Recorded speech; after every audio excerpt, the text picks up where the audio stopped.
अस्सलामुअलैकुम, आप देख रहे हैं स्पोर्ट्स बाज़ और मैं हूं लुकमान अली। पाकिस्तान सुपर लीग जारी है और पाकिस्तान क्रिकेट पर बात करेंगे, पाकिस्तान सुपर लीग पर बात करेंगे। एक जानिब तो अच्छी अच्छी परफॉर्मेंसेज आ रही हैं और ख़ास तौर पर बात करेंगे साहबजादा फरहान की। उन्होंने बहुत अच्छी परफॉर्मेंस दी अभी लास्ट मैच में। वो साहबजादा फरहान जिन्होंने नेशनल T20 कप में भी अच्छी परफॉर्मेंस दी और वो साहबजादा फरहान जिनको जब हजूरी बाग लाहौर में ड्राफ्टिंग हो रही थी पाकिस्तान सुपर लीग की, तो किसी एक भी टीम के मालिक ने, किसी एक भी टीम की मैनेजमेंट ने उनको पिक नहीं किया था, यानी कि किसी टीम ने उनको पिक नहीं किया था। इसके बावजूद कि नेशनल T20 कप में उन्होंने 3 सेंचुरियां लगाई, 250 स्कोर की और एक 150 प्लस रन किए, लेकिन उसके बावजूद उनको शामिल नहीं किया गया था। ये खुशकिस्मती कहें इस्लामाबाद यूनाइटेड की या फिर खुशकिस्मती कहें आप साहबजादा फरहान की कि एक पिक अभी बाकी थी पेशावर ज़ल्मी की और इस्लामाबाद यूनाइटेड की।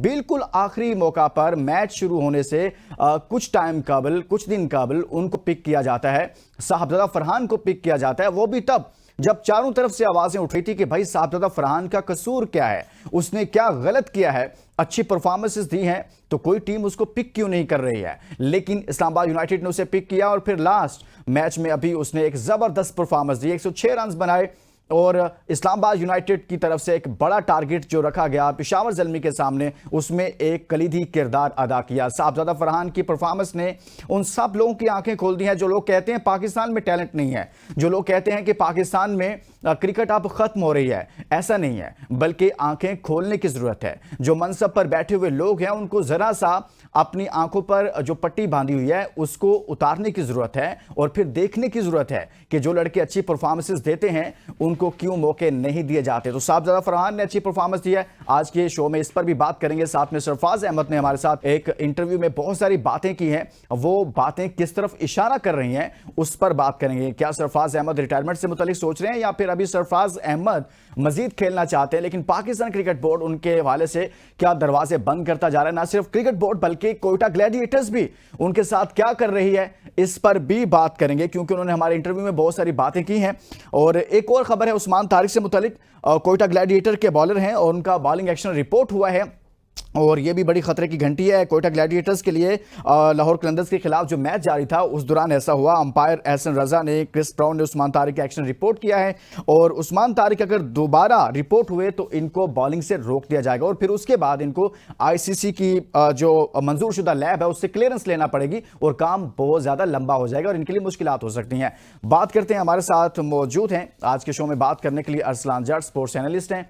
बहुत शुक्रिया अरसलान, आपने हमारे लिए वक्त निकाला। बहुत सारे मामलात हैं पाकिस्तान क्रिकेट से जुड़े हुए हैं। पाकिस्तान सुपर लीग पाकिस्तान में चल रही है और एक दिन कोई टीम पाकिस्तान सुपर लीग में आसमान पर होती है तो अगले दिन ज़मीन पर होती है। यही T20 का एक हुस्न भी है, लेकिन अच्छी अच्छी परफॉर्मेंसेस का आना और दूसरी जानिब जो बड़े नाम है उनकी जानिब से परफॉर्मेंसेस का सामने ना आना बहुत सारे सवालात खड़े कर रहा है। हम आज की गुफ्तगू का आगाज़ यहाँ से करते हैं अरसलान के।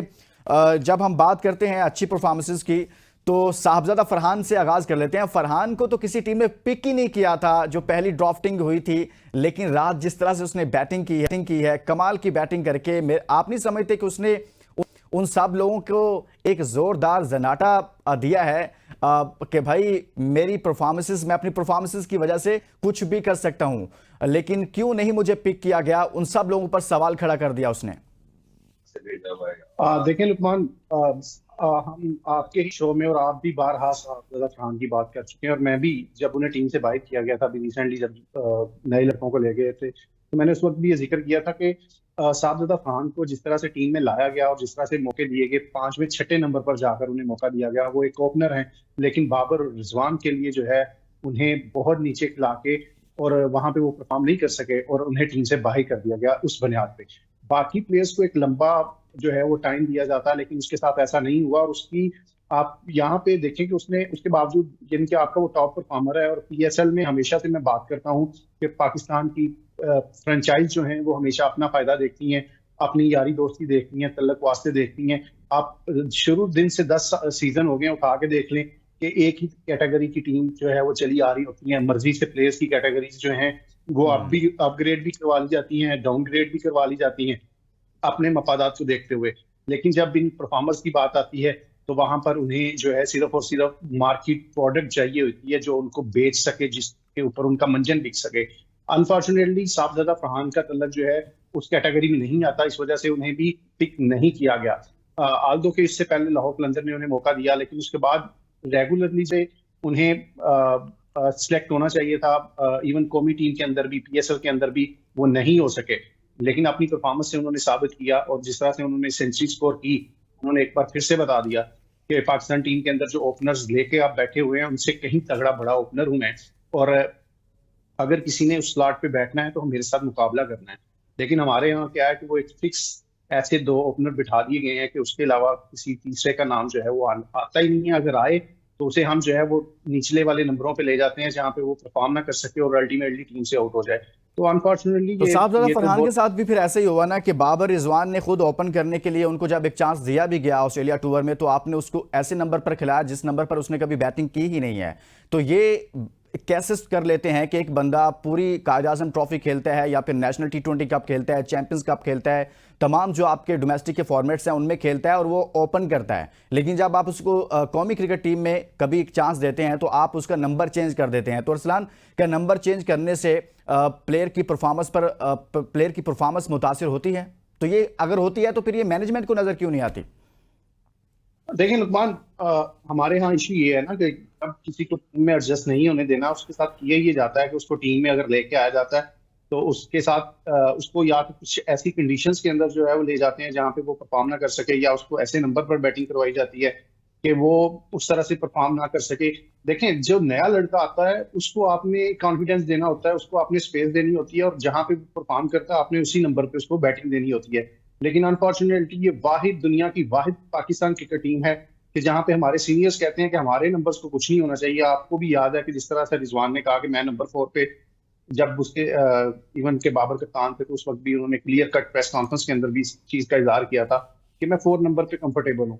तो वनडे के अंदर जब बात हुई थी, और इसी तरह टी20 में भी आप देख रहे हैं कि पिछले 2-3 सालों के साथ इस जोड़ी ने जो पाकिस्तान क्रिकेट के साथ किया कि हमने फखर जमान को भी जो है वो आउट कर दिया, और बाकी भी जो प्लेयर्स के साथ हम करते रहे वो सबके सामने, और नंबर्स को लेके, और जो प्रोफेशनल ओपनर्स थे हमने उनको टीम से ही दूर रखा। तो उस सारी चीजों में देखें, मैं तो बारहा इस चीज की निशानदेही करता हूँ कि देखें ये कहीं ना कहीं ये चीजें जरूर होती हैं। तो जो सीनियर्स हैं वो लॉबी करते हैं, वो इन सारी चीजों को देखते हैं, और प्लेयर्स को ऐसी जगहों पे मौका दिया जाता है जहां वो परफॉर्म ना कर सकें। अभी रिसेंटली न्यूजीलैंड के अंदर आपने देखा कि जब जूनियर्स को मौका दिया गया, नए लड़के थे उनको मौका दिया गया, एक आध मैच में उनसे परफॉर्मेंस नहीं हुई, हसन नवाज ने एक सेंचुरी कर दी, लेकिन बाकी प्लेयर से उस तरह से परफॉर्म ना हुआ, तो फिर से वही कैंपेन शुरू हो गई थी कि रिज बार किधर है, बाबर रिजवान किधर है। ये तो लॉबीज और ये मार्केटिंग, और जिस तरह से मैं बता रहा हूँ ना कि हमारे यहाँ जो एक प्रोडक्ट है जिसको हम सो कॉल्ड एक कह लें कि ये मार्केट वैल्यू है, तो हमारी फ्रेंचाइजीज भी उन चीजों को देखती हैं। आज अगर आप देखें तो कितने ही डिजर्विंग प्लेयर्स हैं जो बेंचेस के ऊपर बैठे हैं। हसीबुल्लाह आप देखेंगे कि, और ख्वाजा नाफी, ये 2 नाम ऐसे हैं कि जो किसी भी प्लेइंग 11 में पीएसएल में बड़ा इजीली एडजस्ट हो सकते हैं, लेकिन कोयटा ग्लैडिएटर वहां पे शुएब मलिक को खिला रही है। तो इसी तरह आप बाकी टीम्स के अंदर भी देखें, हैदर अली वो टीम में आने के जो है वो कैंडिडेट हैं, लेकिन आप इस्लामाबाद यूनाइटेड में उसकी जगह नहीं बन रही। जब इनको प्लेयर्स को पिक किया जाता है उस वक्त भी इन चीजों का नजर नहीं रखा, नहीं जो है वो नजरअंदाज कर दिया जाता है कि अगर हम एक ही कैटेगरी के किस तरह से प्लेयर पिक कर सकते हैं। आप इस्लामाबाद यूनाइटेड की एग्जांपल ले लें, वहाँ इमाद वसीम है, शादाब है और नवाज है। मुझे ये बताएं कि शादाब और इमाद के होते मोहम्मद नवाज जो है वो किस तरह टीम में आ सकते हैं।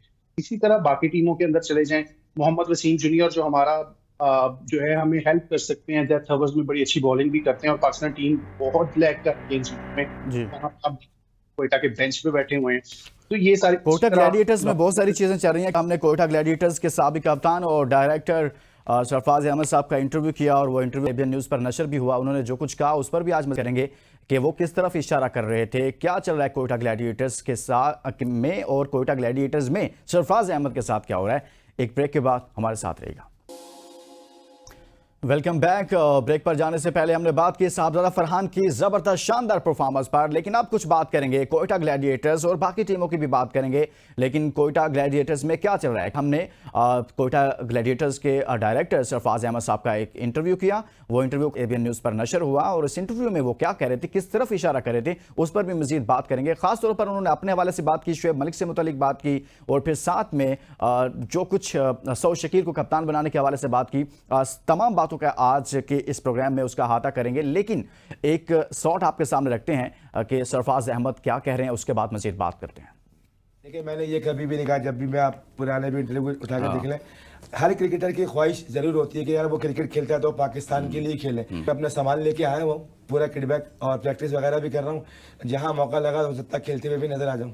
सरफराज अहमद को वो कह रहे हैं कि मैं अपनी किट साथ लेकर आया हुआ हूं और पूरी तैयारी से हूं, जहां मौका मिला वहां पर वो खेलेंगे। मैंने उनसे सवाल किया था कि क्या सरफराज अहमद साहब, आप डायरेक्टर हैं, आप अपने मौजूदा रोल से मुतमिन हैं, तो और रिटायरमेंट के हवाले से चीज़ें चल रही हैं, तो आप खेल क्यों नहीं रहे, टीम में क्यों नहीं है, प्लेइंग 11 का हिस्सा क्यों नहीं है? 43 साल के शुएब मलिक उस टीम का हिस्सा है, प्लेइंग 11 का हिस्सा है। 37 साल के सरफराज अहमद क्यों नहीं? हालांकि इनकी भी एज अब ज़्यादा हो गई है, लेकिन फिर भी अगर 43 वाला खेल सकता है तो 37 वाला क्यों नहीं खेल सकता? वो क्यों, उसे क्यों डायरेक्टर बना दिया गया है? अरसलान, आपने सुना सरफराज अहमद को, सरफराज के साथ क्या हो रहा है? और इतलात तो ये हैं कि शायद इनकी जो कोयटा ग्लैडिएटर्स है, हमारे ज़राए के मुताबिक वहाँ सब ठीक नहीं है। यही वजह है कि कोयटा ग्लैडिएटर्स के डायरेक्टर नदीम उमर जो हैं वो खुद डग आउट में आकर बैठना शुरू हो गए हैं और अपना डेजिग्नेशन उन्होंने चेंज किया है, सीनियर मैनेजर के तौर पर आए हैं और वहाँ आकर बैठना शुरू हुए हैं। कुछ लोग शायद सरफराज अहमद को डायरेक्टर के तौर पर भी नहीं देखना चाहते।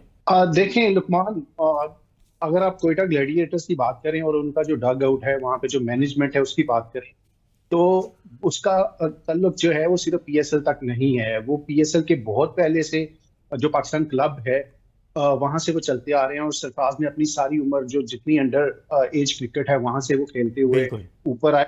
ये जितने कराची के लड़के हैं, सऊद हैं या दीगर फवाद, और ये सारे उन्हीं की उसी क्लब से होते आए हैं, उमर सुहेर से होते आए हैं। तो वो उनका तल्लक जो है वो पीएसएल से हट के बहुत पुराना है। मोइन खान हो गए या उनके साथ जो मैनेजर होते हैं वहां पे, उन बिल्कुल। सबका एक जो बहुत पुराना है। और सरफराज अहमद ने जो बात की है, ठीक है, वो एज अ क्रिकेटर जो है वो सबका दिल करता है कि वो खेलने। वो जारी बात है, आपने हमसाये मुल्क में भी देख रहे होंगे कि वहां पे भी जो उनके दौर के क्रिकेटर थे वो आज भी अगर एक टीम की जो है वो क्यादत कर रहे हैं, तो उनका एक क्रिकेटर जो है उसका कभी दिल नहीं चाहेगा। खासकर पाकिस्तान में तो ये बहुत पुरानी रवायत है कि बाय फोर्स जो है वो प्लेयर्स को निकालना पड़ता है, खुद जाने का नाम नहीं लेते। शुएब मलिक भी देख लें, आज भी अगर जब रिटायरमेंट की बात करेंगे तो वो कहेंगे नहीं, मैं तो अवेलेबल हूँ। नहीं, ये तो ख्वाजा नाफे ये के साथ ज्यादती नहीं है, एक यंग टैलेंट के साथ कि आप शुएब मलिक को खिला रहे हैं लेकिन ख्वाजा नाफे बाहर बैठा हुआ है। आप इस तरह नहीं कह सकते कि एक तरफ आपका खेलने का भी दिल करता है और दूसरी तरफ मेंटोर्स की जॉब भी लेके बैठे हूं। तो इस तरह से नहीं होता। खुद इन चीजों को अंडरस्टैंड करना चाहिए। एक वक्त होता है। आज आप ईमानदारी के साथ अगर बात करें कि ठीक है, बिल्कुल सरफराज चाहते हैं अगर खेलना, लेकिन उनकी टीम में जगह नहीं बनती। वो इससे पहले अगर उन्हें बाहर किया गया या उनको फिर डायरेक्टर के रोल में लेके आए, ताकि कहीं ना कहीं जो उनकी एक कोयटा ग्लैडिएटर्स के लिए एक सर्विसेज रही हैं उनको कहीं ना कहीं जो है उसको क्रेडिट दिया जाए, उनको अकोमोडेट किया जाए, तो उन्होंने डायरेक्टर के रूप में उन्हें टीम के साथ जरूर एंगेज किया है। इसी तरह शुएब मलिक की भी अगर बात कर लें, ठीक है, वो लीग्स के अंदर अभी भी खेल रहे हैं, लगातार खेल रहे हैं और वो टीम के अंदर हैं। लेकिन इन लोगों को खुद भी ये रियलाइज करना होगा कि ऐसा आप जो है वो हंसते खेलते अगर अच्छे से जो कह लें कि अलविदा हूं, तो वो ज्यादा बेहतर है, बजाय कि आप अभी भी इस तरह की बातें करें और बाय फोर्स को ही आपको जो है वो टीम से बाहर करें और उसके बाद जो है फिर आप विक्टिम कार्ड भी खेलें। तो ऐसा नहीं हो सकता और ना ऐसा होना चाहिए। तो ये चीजें जो है वो इन लोगों को भी जो है वो रियलाइज करनी होगी। आपने मिसबा को भी देखा कि मिसबा भी अपने आखिरी वक्त में अरसलान, जब ये टीम सारे से बाहर प्लेयर्स होने का आई थिंक टाइम था, अगर जब अगर हम अलग होने इनको एनालाइज करेंगे तो सब के सब ऐसे ही करते हैं। अब अगर हम कुछ बात करें बाकी टीमों की, तो पेशावर ज़ल्मी इस बार बड़ी कलरलेस नजर आ रही है। पेशावर ज़ल्मी हमेशा ही अच्छी टीम होती है और जब भी हम थोड़ा सा उसको एनालाइज करते हैं तो लगता है कि वो टॉप 4 में नजर आती है, लेकिन इस बार ऐसा क्या है पेशावर ज़ल्मी के साथ कि हमें ऐसा लग रहा है या तासुर मिल रहा है कि शायद वो टॉप 4 में भी ना जा सके। T20 क्रिकेट है, कल को कुछ भी हो सकता है कि एक दिन आसमान पर, दूसरे दिन आप जमीन पर भी होते हैं, प्लेयर भी और टीमें भी ऐसी होती हैं। लेकिन क्या ऐसा हो गया पेशावर ज़ल्मी के साथ कि वो बड़ी कमजोर टीम नजर आ रही है? गो के साइम अयूब उनके साथ हैं, सिर्फ साइम अयूब अकेले उनको आगे लेकर जा सकते हैं? देखिए लुकमान, मैं अक्सर ये बात करता हूँ कि जो फ्रेंचाइज क्रिकेट है तो उसके अपने मफादात होते हैं। वहां पे आप हमेशा देखेंगे, सारी टीमों को उठा के देख लें कि उनकी कोचिंग जो मैनेजमेंट कोर है वो कभी चेंज नहीं होगी। प्लेयर्स की कोर वो चेंज कर लेते हैं। पेशावर ज़ल्मी के साथ यही हुआ कि जो जो हैं, अकरम हैं, वो बड़े अरसे से लेके चलते आ रहे हैं और अब कोई ना कोई ब्लंडर ऐसा कर जाते हैं कि वो टीम को ज्यादा भुगतना पड़ता है। इस साल जब उन्होंने टीम को पिक किया, अनफॉर्चुनेटली नहीद राना एक अच्छा उन्होंने बॉलिंग एडिशन ऐड किया था, लेकिन वो नहीं अभी तक आ सके। वो बाद में टीम को ज्वाइन करेंगे, लेकिन तब तक टीम टूर्नामेंट से बहुत पीछे चली जाएगी। और उसके बाद रिसेंटली अगर देखें, मैं ऑनेस्टली ये बात करूंगा, शायद बहुत सारे लोगों को ये बात बुरी भी लगेगी कि बाबर आजम आपने बहुत अरसा जो है वो ट्राई कर लिया, वो अच्छे कप्तान नहीं है। कब तक आप बाय फोर्स किसी को कप्तान बनाओगे? उन्हें इस चॉइसेस का पता नहीं है, उन्होंने पहले मैच के बाद नहीं सीखा। एक आम बच्चे को भी, लुकमान जो पीएसएल को देखता है, फॉलो करता है, उसको भी आप पूछोगे ना तो वो बता देगा कि पहले मैच में ज़ल्मी ने जो है वो मोहम्मद अली को खिलाया, वहां पे उन्हें अहमद दानियाल को खिलाना। अपना बहुत सारा ख्याल रखिए। अल्लाह हाफिज।